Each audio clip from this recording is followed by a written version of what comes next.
Haiti borders with the Dominican. Her name is Serena Buffalino. They call her Mrs. B, and her class always begins with a pledge. Something local, something global. Haiti. They're words that carry weight here. Helping yourself means helping others, giving back, here and a world away in Haiti. And nobody's helping them, except for people like us. It was through her the class learned of Haiti, of the nearly 1 million orphans, many with no school, no support, no Mrs. B in their lives. They could not wrap their head around that. Mrs. B's students are among Toronto's most at risk. Their challenges vary from emotional and behavioral difficulties to learning disabilities. Their trauma is so severe they can't function in a regular school setting, and we aren't allowed to show most of their classmates. For most of the kids, most of society has turned them away. And in this classroom, they're accepted.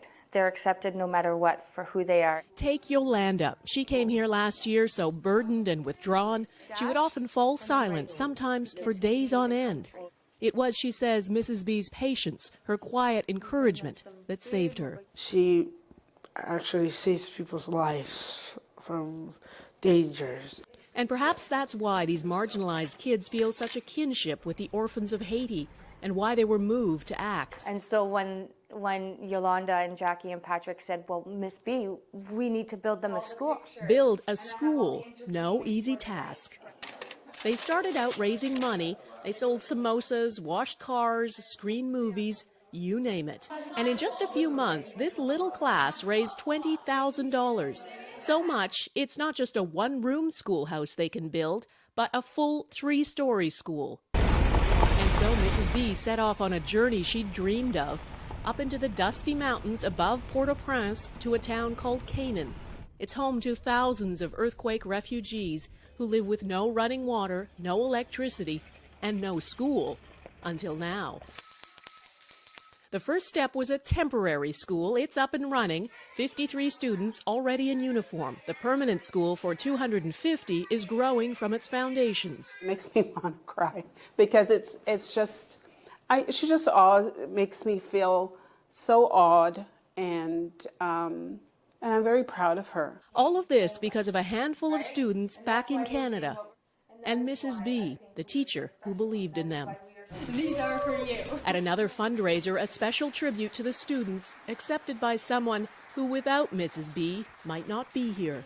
They believe in me and I believe in them, and together we not only change our lives, but we change the world around us. For inspiring great things and seeing the potential in everyone, Serena Buffalino is this week's Everyday Hero. This is the reason why I do what I do, is because of Yolanda and all the... Life is so fragile, and we're constantly reminded just how fragile life can be, especially when we or a loved one is told we have cancer. Cancer survivor myself, I can tell you, we still feel very alone in this journey.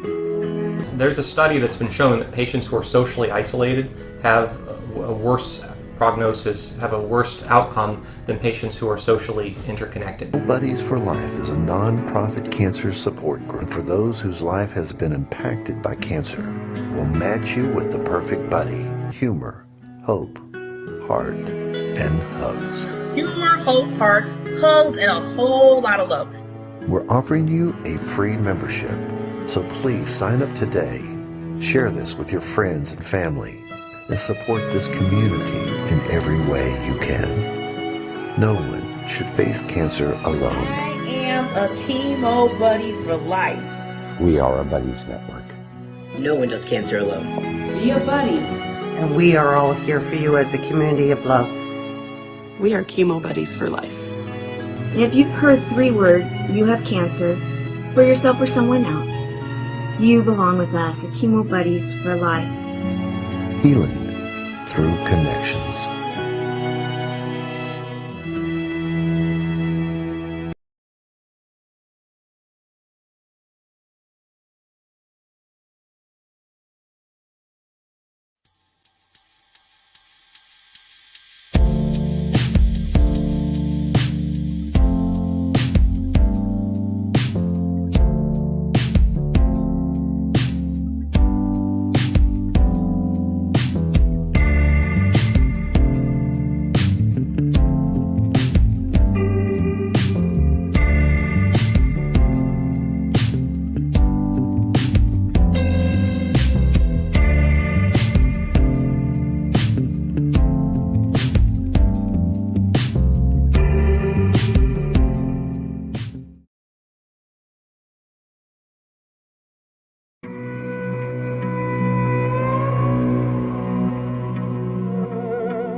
everybody. How are we doing this Friday? Oh my God. I am so just, I don't know. I can't even put words to it. It is Friday. I have a wonderful queen coming on.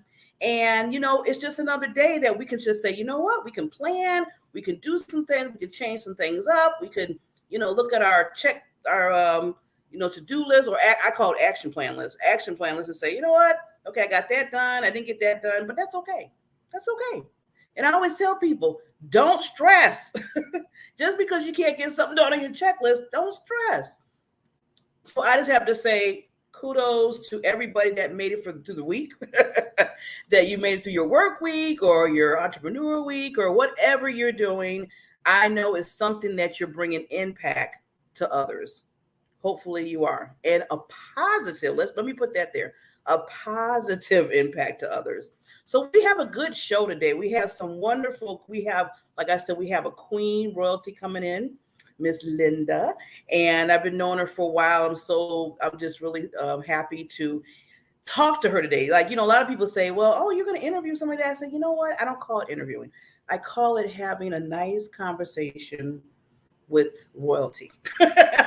You get to know these individuals, and then I do an ask afterwards. I said, these people are coming on, spending their time with me. And I always tell people, what you can do for me is you can reach out to them if you see something they can help you with. And then after that point, even if you don't see something that it might mean something like, well, maybe I don't really need them, but you know what? You might know somebody else that does need them. So you can reach out to that person. So let's help each other. Let's collaborate. Let's be a team here. People are coming, they're taking their time out to come here and talk and have a relationship with you. So let's do it a win-win, as they say, do it a win-win. Now, I always want to give something positive before we kind of start, because it really sucks when you do something that's not positive. So even if you're feeling bad or just feeling like, get out of it, because you know what? You woke up, you're looking at me, we're talking to each other. That's positive. That means that you are on this earth and you're still able to do things that you can do. So I put this up a long time ago, and I always keep my little positive things. So today I want to put the 3 L's, the 3 positive L's. Live every moment, laugh every day, and love beyond words. The 3 L's. I always live by this now. Somebody gave me this like 4 years ago.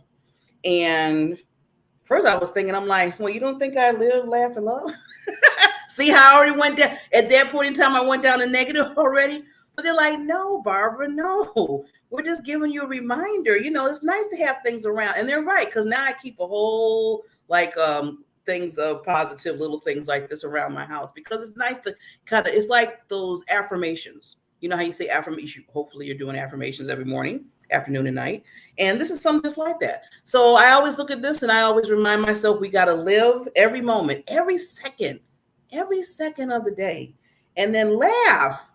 I'm always the people like, bro, you just laugh, you just smile. I said, because, I just enjoy it. I want to enjoy life. I want to enjoy people that I meet. I want to enjoy, new clients I have. I want to enjoy new business partners. I just enjoy life. We need to do that and laugh. And then love.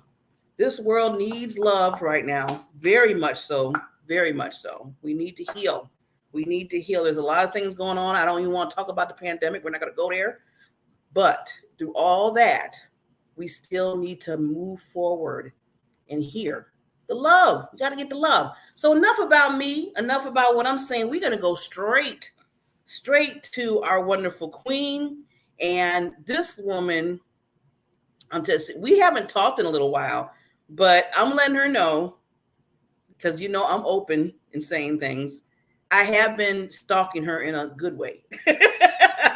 In a good way. Because when I see, especially women that are just doing their thing and they're making that big impact and they're making a difference in people's lives and they're changing up things and they're doing things in their business, they adding stuff and all that kind of stuff, I pay attention to that. I really pay attention to that, because first of all, I'm just cheering them on, celebrating them. Second of all, it motivates me to move forward too. Linda gives me a sense in my mind to say, you know what? Wait a minute. This woman's been doing this stuff What am I doing? There's no excuse. See, that's what I said to me. I said, there is no excuse for me. Look at Linda, Barbara, what are you doing? So she reminds me to keep the pace up. So I'm trying to catching up. I'm catching up. So I just want to tell Linda, you always got to give people's flowers now. And I always tell people, always appreciate and respect others and tell them how you really feel. So Linda, I'm telling you right now, I'm going to tell you when you come on, I appreciate you. Like I said, I've been watching you and I've been admiring you. But thank you for making me run, because you run all the time for everybody else. She's also, besides just the queen, she's an okay, I'm going to say this slow, award-winning international speaker. Okay. She's a best-selling author. See, people be reading that too quick, and then people are like, what was it? No, best-selling author, award-winning international speaker. Okay. She's a TV host. I'm telling you. Now she has a new thing coming out, which she's going to talk about today, is the science labs. And I'm really interested in hearing about that, because it's dealing with children. And, that's the thing right now. We need to really be there for those children. So again, she just created something else out of everything else she does. And she's going to talk a little bit about that. But you know what? I can't bring in royalty, just say, ta-da, here's Linda on screen, right? I need to do her justice. So this is what we're going to do. We're going to introduce her the right way. Here she comes.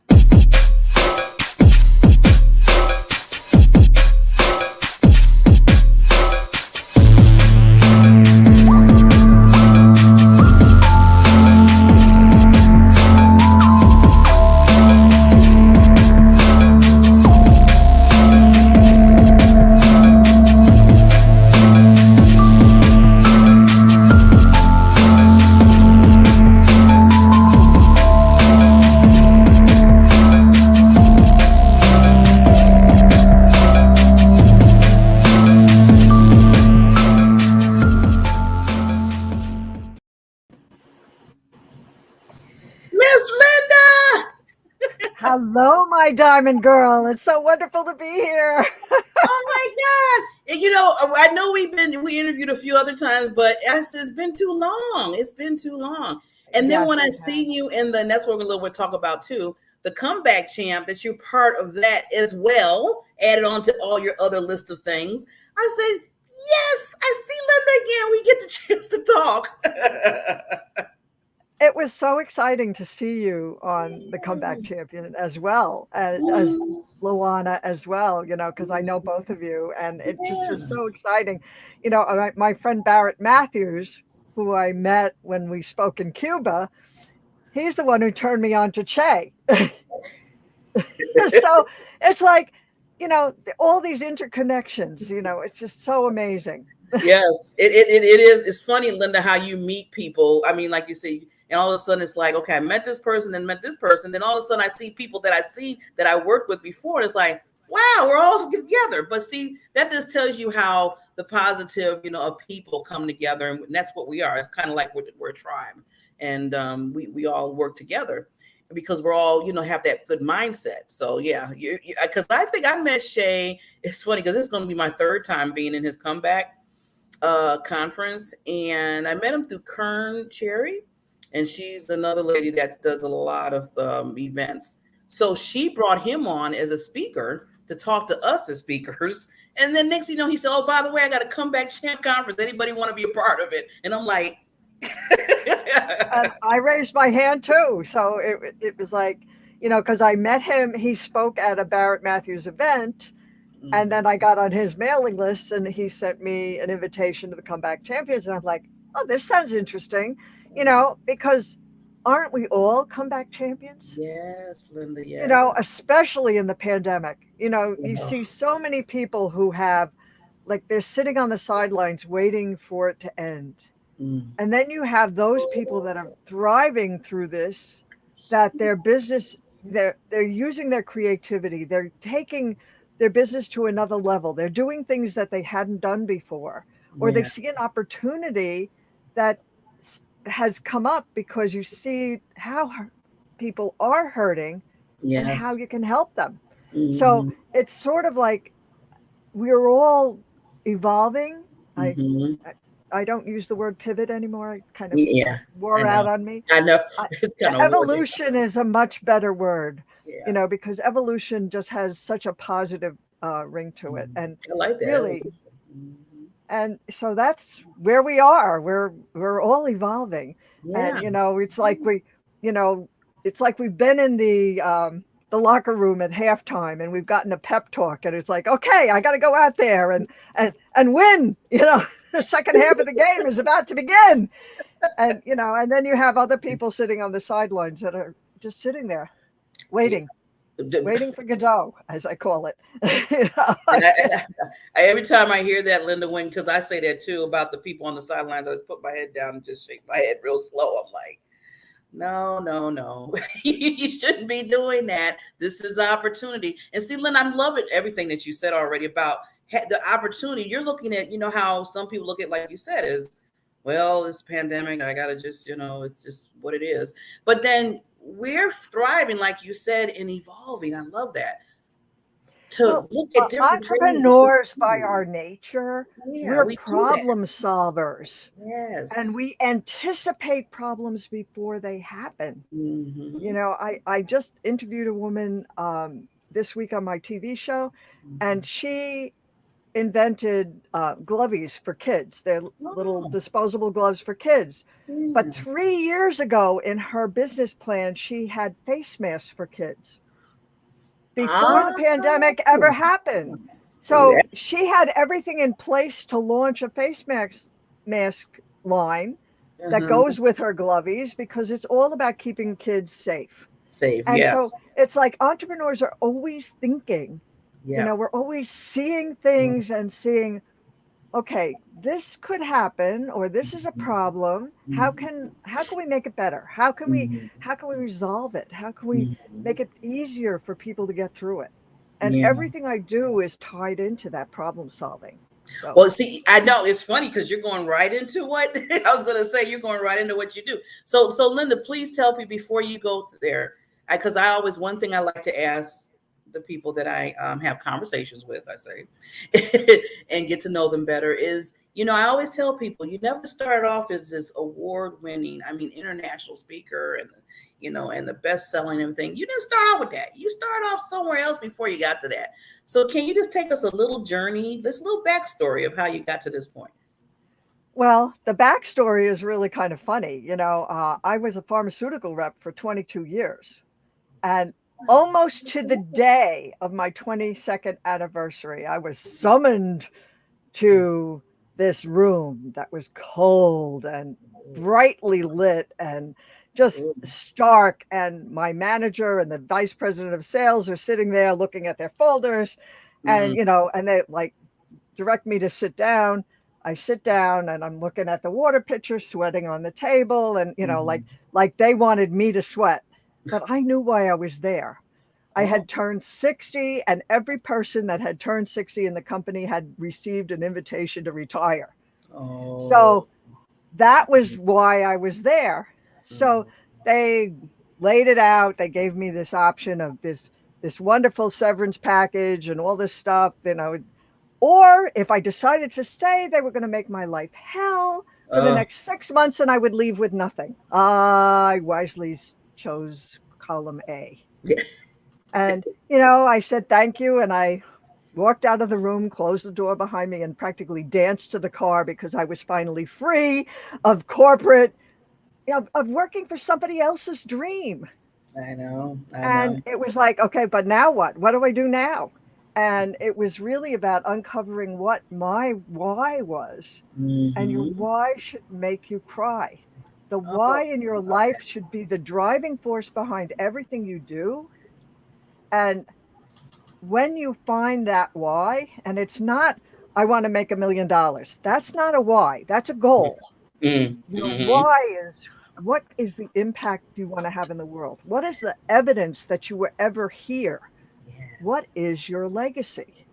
Yes, you know? yes, So loving it. so that journey took me actually 2 years to kind of Mm. really hone in on my why. And it Mm. it it came to me in a flash. I was at an event with Kevin Harrington. he, someone asked him, well, how does he choose from the 20,000 products that he gets presented every year? The 20 or 30 he might put his brand on as seen on TV. And, he was like, well, if I see something that fills a need, I feel compelled to bring it to the market. And I think everybody in the room saw a light bulb go over my head. And I thought of a project that my father had started over 20 years earlier. Wow. And it was something that I said, oh my God, this is something we need now. Because he had created, because he saw so many of his friends losing a spouse, and the one that was left, the kids would swoop in from all over the country, pick up mom and dad or dad and move them someplace. And 6 months later, the parent was going, what happened? This wasn't my plan. Nobody asked me anything. They just did it, And my father said, well, the biggest problem was that, like the husband had never run the washing machine. The wife had never written a check. And when they were missing the other half, they didn't know what to do. So he wrote an owner's manual for the house, like you have an owner's manual for your car. But it was written like an engineer. It looked like something an engineer put together, and he had no idea what to do with it. So it sat on the shelf for over 20 years. So now I'm thinking about this and I'm going, God, this is something baby boomers need now. We're taking care of our aging parents. We're facing our own mortality. Our kids are moving out on their own. This is something that I can do something with. And that's when the Crisis Planner was born. And, it was all about taking what my father had started and then rewriting it in English that people could understand, and, making it user friendly and simplifying it into a system that took the overwhelm out of the whole planning process. Because when you plan before you're in a crisis, you have more options and you tend not to make mistakes.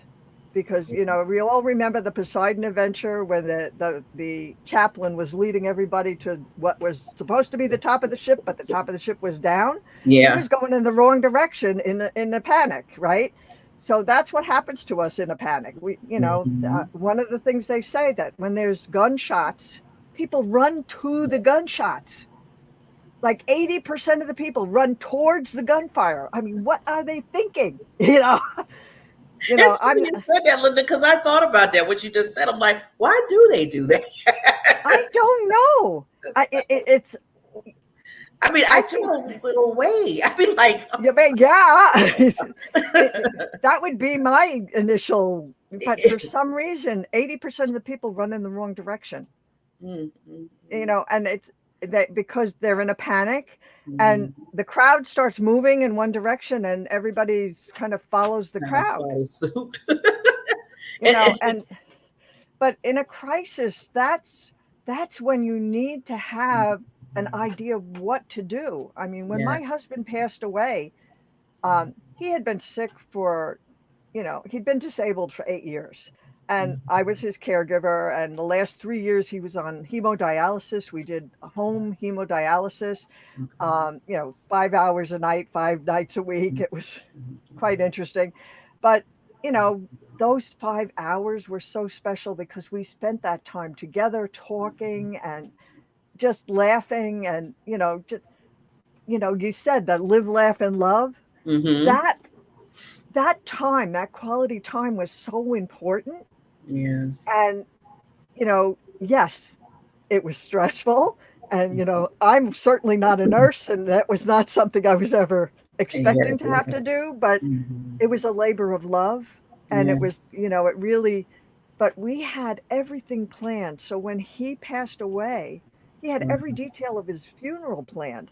I mean, I could celebrate his life and our love to be and get on and move forward with my life, knowing that I was going to be okay. So often people have no idea, oh my God, what do I do now? But because everything was in place, I was fine.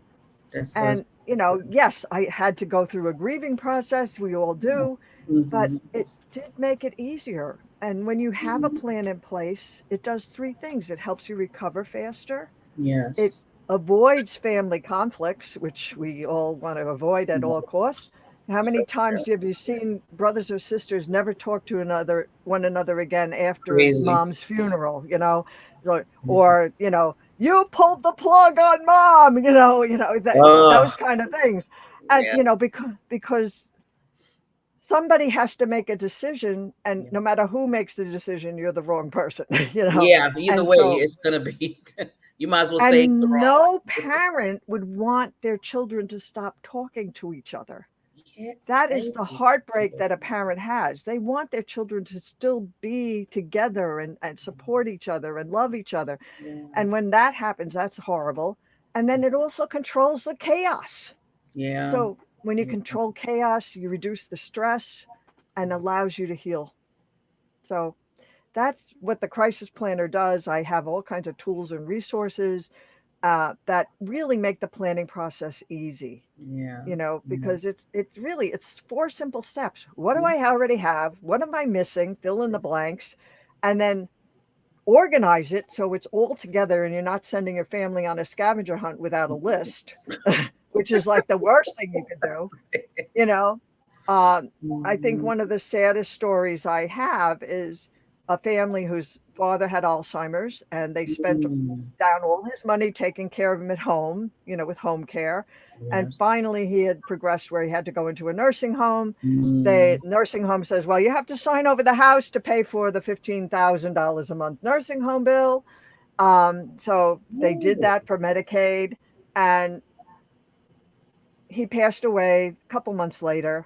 So now Medicaid makes you sell the house. You don't sell the house until the person actually passes away. That's something a lot of people don't know. Wow. Because in Medicaid, in their wisdom, says, well, you could recover. You could have a miraculous recovery, and then we don't want you to be homeless. So it's this crazy, crazy thing that they do. So now the family's cleaning out the house, and that's when they found it tucked neatly in a bottom drawer, a long-term care policy that nobody knew about. That would have not only saved the house, but would have paid for all of his home care. So that is, I can feel that down in the core of my heart. I'm like, oh no. Which is the 4th step, is communicating the things that your family needs to know. Yes. Like where to find the information, because once it's all together, all they need to know is where is the box that has everything.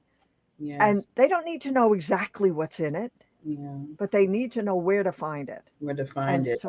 And so those heartbreaks, I want people to avoid that. And certainly the pandemic has put us all through so much that, think about it. I mean, how many people have we lost unexpectedly? And truly, nobody was prepared. And the way that they, there was total separation. There was no communication because you couldn't visit them in the hospital if they were in the hospital. You couldn't, the doctors were so frazzled, they weren't even communicating with people. And they didn't want to get close to, they didn't want to be around. They were like the same way we were doing. So it was, I mean, it's been a nightmare, but I believe that if you can control the things that you can control, you feel some sense of power over the uncontrollable. We can't control what's going on with the pandemic, but we can control how we're prepared for it, how we react to it, and how we allow it to impact us.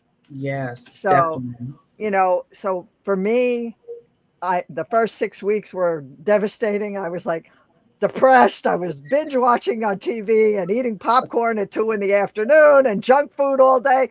And I said, this is not good. I was going to say, Linda, this is not the right road to go down right now. This is not the right road. And so actually in May, I said, okay, what can I control? And I could control what I was eating. I changed my diet. I started walking the dog, which the dog loved. And I've released 60 pounds to the universe through the pandemic. So it's been a positive outcome out of something that could have been really so depressing. See, and that's again that mindset that we have, like you said earlier, as entrepreneurs, that we look at that part more so of the the downward slope, as I call it, of nothingness, as I say. And Linda, you should have been selling, I mean, like the crisis planner like hotcakes around this time, because everybody needs that. Everybody, even before the pandemic, especially right when we're in it.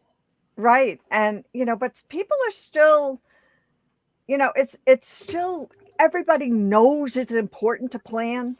Yeah. But Yet, like they did a survey of pre-planning your funeral.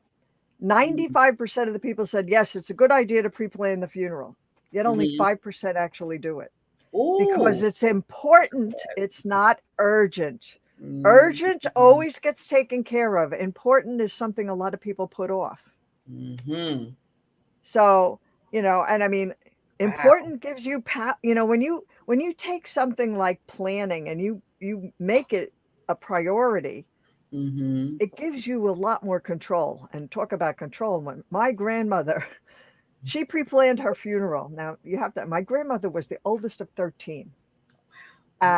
Big farm family out in Wisconsin, and one of her nieces had 17 children. I mean, the huge family. I mean, like when we would go out to Wisconsin, it was like everybody in the world was there, like I didn't know half these people, And so when she planned her funeral, I mean, she was 91 when she passed, but she had everything planned down to the flowers, what she was going to be in the casket wearing, everything was. And she even paid for a luncheon for 250 people after the funeral, with the stipulation that no alcohol would be served because she wanted to be controlled even after she was dead. Well, that's a good way of keeping control, huh? Once you pass, it's like you put stuff in writing, and you're like, or you can do this, or you can't get this. Okay, now that right. Control. So I mean, but wow. It does. It's empowering, and then once you have your plans in place, you literally get off the worry-go-round. Yes. You stop worrying about the what ifs, and you can start living in the present. And living in the present. Yeah, I'm loving that, Linda. And I had to write this down. Why should make what you said? Why make your why a cry? Your cry? Oh. Your why should make you cry. Your why should make you cry. I was like, oh my God, I got to write that down. I got to put that in the corner of my laptop. And you should always start with why. Because once you have the why, the what and the how will be revealed. If you start with a what, your commitment isn't fully behind it, and you're more likely to give up on your what. But you're not going to give up on your why. And, my why is to make the world a better place for everyone, that they have more fulfillment and joy in their lives. And so that took me on this other journey, which I know you mentioned. We're going to be talking a little bit about the science labs, which is my latest project. I told you. And it's not even my latest project. My latest project is a legacy project, which is another project. But the science labs actually was an idea that I had 4 years ago. And it's been in my squirrel file for 4 years because it wasn't the right time to do it. But seeing what happened with the pandemic, seeing how our children were not being served, their education was suffering, they were isolated, they're so fearful now too. It's like really, but even before the pandemic, I saw a need to teach our children to become problem solvers instead of complainers. We got enough complainers in the world. Believe me, adults and children just have such a pure way of looking at a problem because they're not encumbered with all the junk that we have in our heads. It's like we have a lot of junk in our heads, and it's like we'll look at a problem. Oh, well, that'll never work, and that'll never. Where a child will just say, "Well, why don't we do it this way?" Yeah, and a lot of times they're right because it's the simplest way.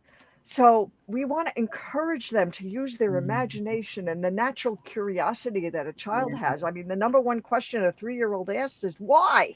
Yeah. They want to know why about everything, right? Everything. So, and then when they go to school, they're told to sit there and just listen, not to think. That they're not encouraged to think. They're just being fed information, which we can get information off the internet, but that only tells you what is or what has been. Yeah. It cannot tell you what could be. Ooh, I love it, Linda. Yes. So the Science Labs is a series of children's books for children 4 to 7. And it's like 2 Labrador retrievers, Curiosity, who's named after Madame Curie, and Eddie, who's Thomas Edison, who never gives up until he gets the answer. And then they have a bunch of really nice friends that really help them get the answers. They have little animal friends and they have people friends. And one is modeled after Albert Einstein, and we have Jane Goodall, and we have George Washington Carver, and we have, because Mr. George is the one who says there's multiple ways of doing something. So Mr. George is the one that tells them, well, if that doesn't work, how else could you do that? How else could you do that? And it makes them think about alternative ways of solving a problem. And then there's Safety Susanna, who she's the one who's giving them all kinds of safety tips. So the 4 people characters are intertwined in the books as well. And it's just fun. And each book comes with a science lesson and activities that parents can do with their children that are safe to do with young children. But the whole idea is to encourage them to really become problem solvers instead of complainers. In fact, this is the cover from the first book. Oh my God. Meet the Science Labs. And when it's a subscription, so they get a new book with lessons and everything every other month. Wow. Every other month. And when they do sign up for it, they actually also get a discovery kit, which has all kinds of fun things. So, it's got a safety vest and safety goggles and specimen cups and a journal to write their observations in and colored pencils. And this is the Paw Print Academy. So we give them a little paw print stamper and some glovies, which are the child-sized gloves. And, and so that comes with it. So it's a whole fun program you know what, Linda? I'm so excited about it. Like, dang, I wish you had one for adults. I'm loving that. I would love to get that every other month. So and I looked at it. There was a lot of programs for other things, and a lot of programs for kids that are older. Yeah, not the young ones. Okay, but the young ones, that's when you want them to start thinking about the world and seeing the world for what it is, and seeing how can we fix things, how can we make things better, because we're going to be dependent on them to make the world better when we're as they grow up. We have to be the example for them to help them get to that point. And like you said, you can't leave out the children at a certain age, or you can't leave certain age range out, and the other ones, you're so right. I am so it's a lot of fun, because I love it. Like I said, I'm serious. I was like, I wish you had some for adults, because that is cool. My vision, for this, I'm starting with this membership, but I have a bigger vision. I see an animated cartoon series. I see a live TV show. I see freestanding franchises called the Science Labs, like Mathnasium, where the kids can go and have hands-on experiences and have, enhanced learning programs and even tutoring programs for kids that are struggling with science. And then the other piece is to have a nonprofit arm that would provide these kits to organizations and groups that are serving underserved communities, because some of the most brilliant ideas have come from, out of necessity. Yes. Yeah. And most of the things, products that was created comes out of, like you said, the struggles or whatever that you deal with, or in the world what's being dealing with. So you're right. Exactly. That's where it comes from. I mean, when I was in Africa, actually 2 years ago, next month, I went to a school in Zimbabwe as part of the tour. We had brought school supplies for this school, and Zimbabwe is a mess. I mean, runaway inflation, no work. It's just horribly devastated. And so we go to this school. There's 1,500 students in this elementary school, and it's a government school. They had a program for children with special abilities. I don't call them disabilities, they're special abilities. And these children were so well behaved because they want to give them a skill that they can use in their life going forward. And they had a group of kids dance for us. We had piled all the school supplies on a table, and it was like a drop in the ocean to what they needed. I mean, really, you know, you half the students were sitting on the floor, the dirt floor of the classroom, because there were not enough desks. And the principal had a group of students dance and sing for us. And then after they did, she had each of them introduce themselves to us and tell us what they aspired to be when they grew up. Now, these are elementary school kids. And Sari wanted to be a teacher, and Leon wanted to be a lawyer, and little Simone wanted to be a dancer, but they have the same dreams no matter where you are or what you live in, what conditions you live in. They have the same dreams that everybody has around the world.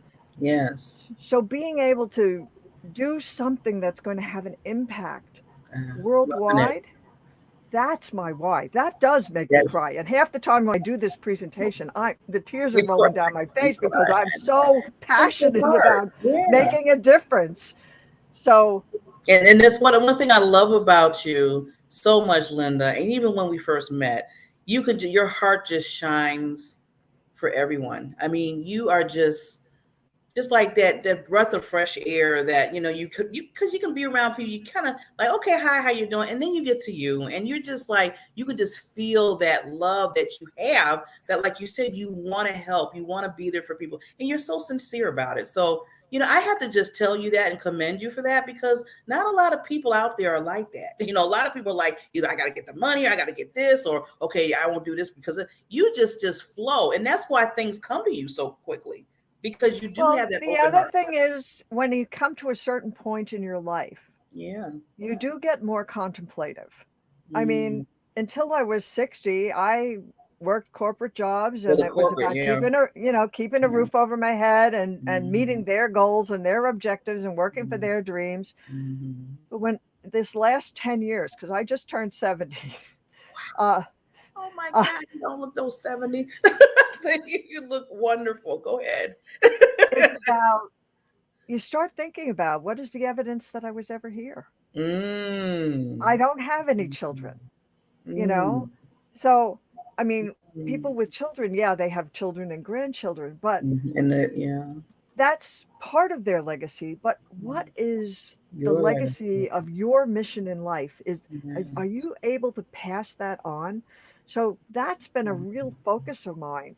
And just recently, I started working on a new project, which I'm calling Storyteller, because it's it's the stories of my life, but I want people to take my stories, take a lesson from them, how that relates to their own life, and then write their own story. So the book itself, each story has 2 pages for them to write on afterwards. So, because my story is unique, their story is going to be unique, but the lessons are universal. Yes. And, and that project came out of the talk that I'm doing for the Comeback Champions, which is a legacy talk. Yeah, let's get right into that. So that was, so that's how that came about. And I mean, I had done a meditation, and the download came for Storyteller. I mean, I came out of the meditation, I had to write down all these things. And then I looked back and I saw all the things that I had already written, and I plugged them all in. And when I did that, the book was already 240 pages. Look at see how things just when you want to make a difference in other people's life, things like that happen quickly. Yes. Well, and that's the other thing. A lot of us have ideas, good ideas, Mm-hmm. and good intentions, and Mm-hmm. and we want to make a difference, and we Mm-hmm. get stuck between the intention and the action of actually Yes. making it happen. Yes. And you need to surround yourself with people that are going to support you with your dream and encourage you to keep going Mm-hmm. and encourage you to actually jump. Like Steve Harvey says, So your much to parachute will never open if you don't jump. no. You know, You you always gotta got jump, and sometimes you're gonna get torn up on the rocks and and all that. But you have to jump. yes. And when you jump, yeah, there's that adrenaline rush, that fear, everything. You overcome all of that. Mm-hmm. And then once the parachute opens, you have such a clear vision of what you want to do. It's Yes. magic. It really is magic. And action is the key. And too many people forget about action. Yeah. And they have an idea and they think, oh, I have this great idea. And they spend all this time planning. Oh, my website has to be perfect, or this has to be perfect, or Mm-hmm. that. I Everything. have to Yeah. have everything in place before I launch. Mm-hmm. And the reality is, when you wait too long, somebody else gets in there first. Yeah. You're right. I can, You are so, Linda, you so much wisdom. I'm loving it. I'm loving it. These well, I'm listeners, old. I have a lot of stories. I have a lot of, it's like, well, yeah, yeah. Like you said, I always tell people, live, just keep living. I always tell people, you'll and, have a and, lot of wisdom just built up. Just keep living. But no, and Linda, I mean, these are just jewels. These are treasures that you're giving us. And I'm loving the fact that, like you keep saying, take action. Just like you said a little while ago about the crisis planner. A lot of people, you said the percentage, 95% of the people know they got a plan, but then 5% do it. that And actually do when I it. see you see those numbers, it's like, really, there's a problem here. We need to take that action. We need to implement, do it. And I'm Yeah, talking to the choir, I know, with you, and I'm talking to myself too about reminding myself that that we right. need to do that, because people And will, you may if you have don't do all it, your they will. plans, but maybe they're not organized, Mm-hmm. you know? So now you're sending your family on that scavenger hunt that you really don't want to send them on, that they may never find things. As well planned as I was, Mm-hmm. last summer I was completely surprised. I get this phone call from the pension plan that my husband had had. Now, Mm-hmm. he thought he had gotten paid out from the pension Oh, completely. He had taken a payout from the pension. They sent him a yeah. thing. They sent him a check. That was it. Mm-hmm. Turned out the pension had two parts.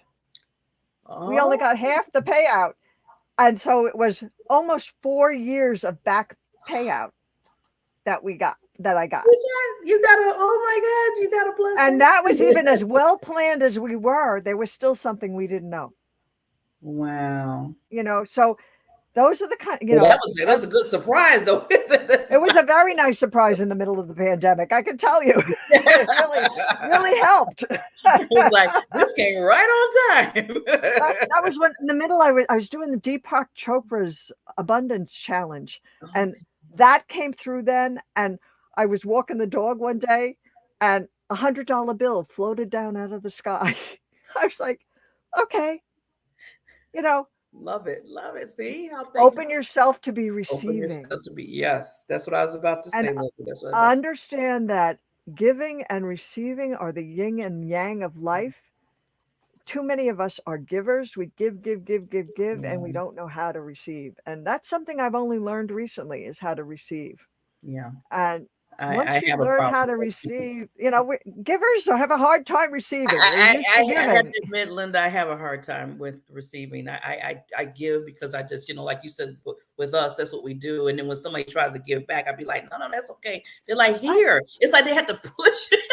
They have to just push and push until they say, okay, forget it. Yeah. Last April, I ended up in the hospital unexpectedly and had an emergency surgery. I had a Okay. huge cyst on my liver. Mm. And, so, people get depressed. Oh my God, I have to have surgery, blah, blah, blah, blah, blah. Mm-hmm. And I'm like, I'm going to have a flat belly. So It is. it's all about perspective, you know. I mean, they took out the cyst was the size of a 3-liter bottle, and I didn't even know it was there.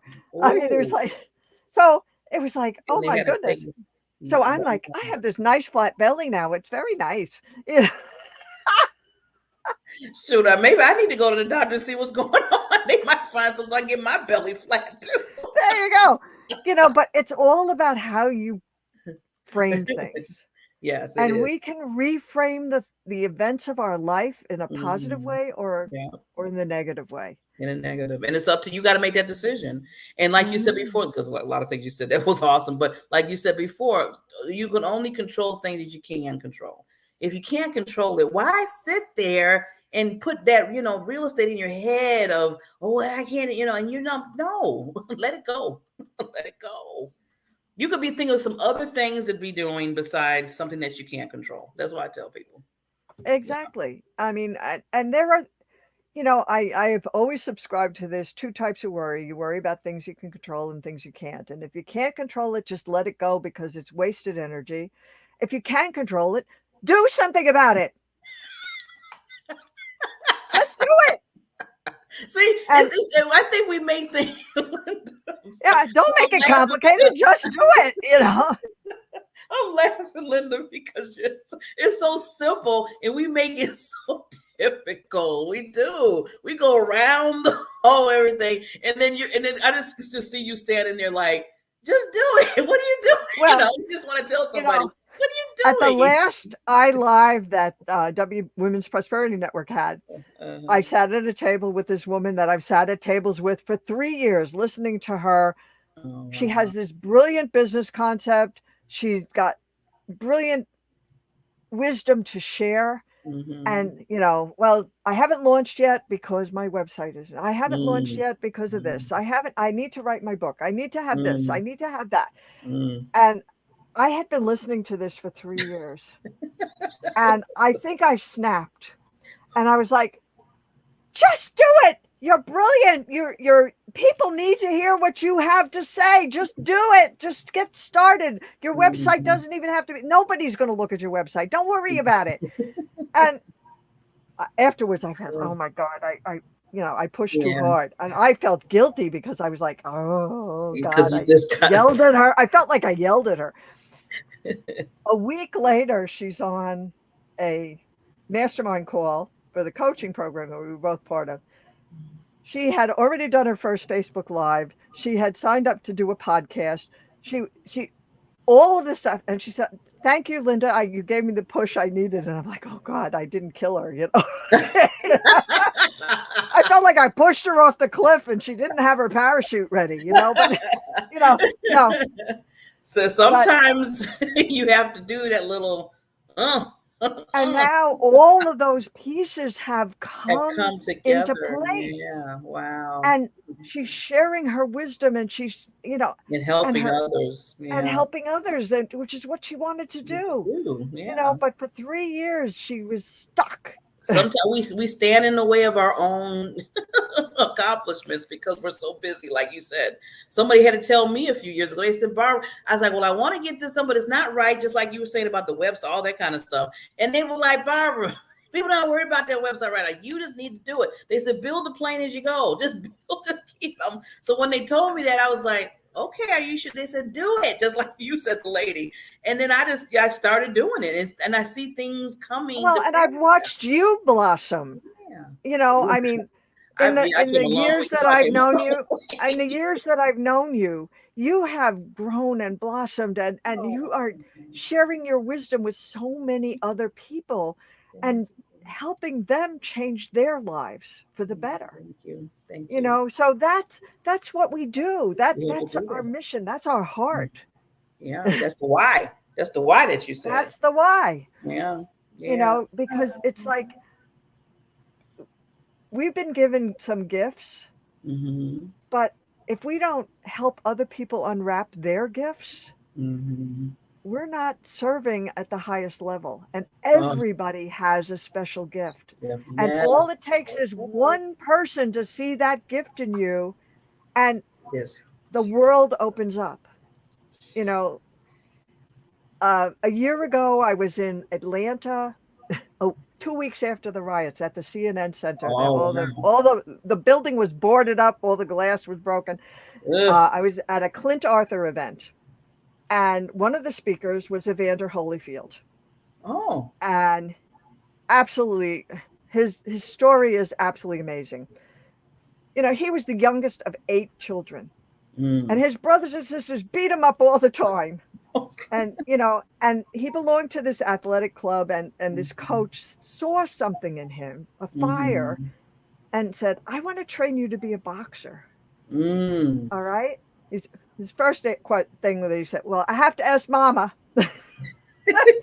Mama gave permission to be trained as a boxer. He became the 4-time heavyweight champion of the world. Yeah. He took care of his siblings. He took care of his mother. I mean, when she had a stroke and she was sitting there, and they were talking after the stroke, and she says to him, I'm so glad I didn't abort you. I grabbed my heart in the audience because this was her 8th child. Wow. He is this gentle giant that, yes, he's a fighter, but inside he's got a heart of gold. And that's what I want everybody to know. There's something inside of you that's magical. Yes. And that yes. you just have to unwrap that gift and share it, because people need to hear what you have to say. And I mean, the speakers that were at that event were just absolutely amazing. I mean, everybody from Dr. Oz to Jocelyn Elders to Dr. Drew, I mean, to Mark Siegel, Dr. Mark Siegel. I mean, these were amazing events. And it was like the invisible event in Atlanta in the middle of the pandemic, like nobody knew we were there. It's like, it was really quite interesting. Wow. But you have to, when you say yes to things, you never know what gift you're going to get. Yeah. And what gift you can give. So true. So, oh my God, Linda, I had to bring you back. I had to bring you back. I didn't mean to keep you this long, but it was just all this breath of fresh air. I was like, I'm just going to take it in. I said, I am going to be, I would like this. So and thank you, Linda. Life is an adventure, and everybody needs to remember yesterday is history. Tomorrow is a mystery. That's why today is called the present. It's a gift you give to yourself every moment of the day, and live, laugh, and love, just like you started the show with. Yes. We need to laugh more. We need to laugh at ourselves. We need to laugh together. We need to stop taking ourselves so seriously. Oh my God. And realize that we have a lot more in common than not. So Linda, real quickly, before we sign off, please tell these wonderful listeners out there how to reach you, lady. Well, if you are interested in finding out my tools and resources for the crisis planner, go to lindafostek.com. And if you're interested in pre-ordering the program, the Science Labs, go to thesciencelabs.com. You can reach me at linda@thecrisisplanner.com, or you can even call me at 631-368-5005. Yes. Thank you, Linda, so much. And just real quickly to let everybody know, this lady, you see, she's just on fire. You see how I keep trying to run. I'm running behind her, trying to chase up to her. She's not only doing all this, what she talked about today, but she is part of, and I need to put that out there, she's going to be part of the Comeback Champ conference, where she's going to be doing a wonderful keynote, talk about the legacy, right? A legacy? About legacy. And she talked a little bit about that today. So please, in October, it's coming up very soon. Put it on your calendar. No excuses. It's free. And it's free to register. And you don't have to fly nowhere. Awesome speakers. Awesome speakers. And Linda is going to be, she's one of the awesome ones. So Linda, thank you so much. We will be talking, because I want to bring you back on because you're just a heart of gold, as I told you. And you just keep making me run, lady. Keep making me run. It's so much. Life is such an adventure. Oh, I love it. You and I inspire each other, because I see what you're doing, you see what I'm doing, we see what other people. Surround yourself with people that are in action, that are making things happen. Yes. Cut out the naysayers. The people who love you the most are probably the ones that are telling you, well, why don't you get a real job? Or, yeah, well, maybe prepare yourself. It might not work, and you don't need that in your life right now. No, just keep on going. So thank you, Linda, so much. You have a wonderful weekend, and we will see you soon, because like I said, I'm bringing you back. You take care, lady. Love you, Barbara. Love you.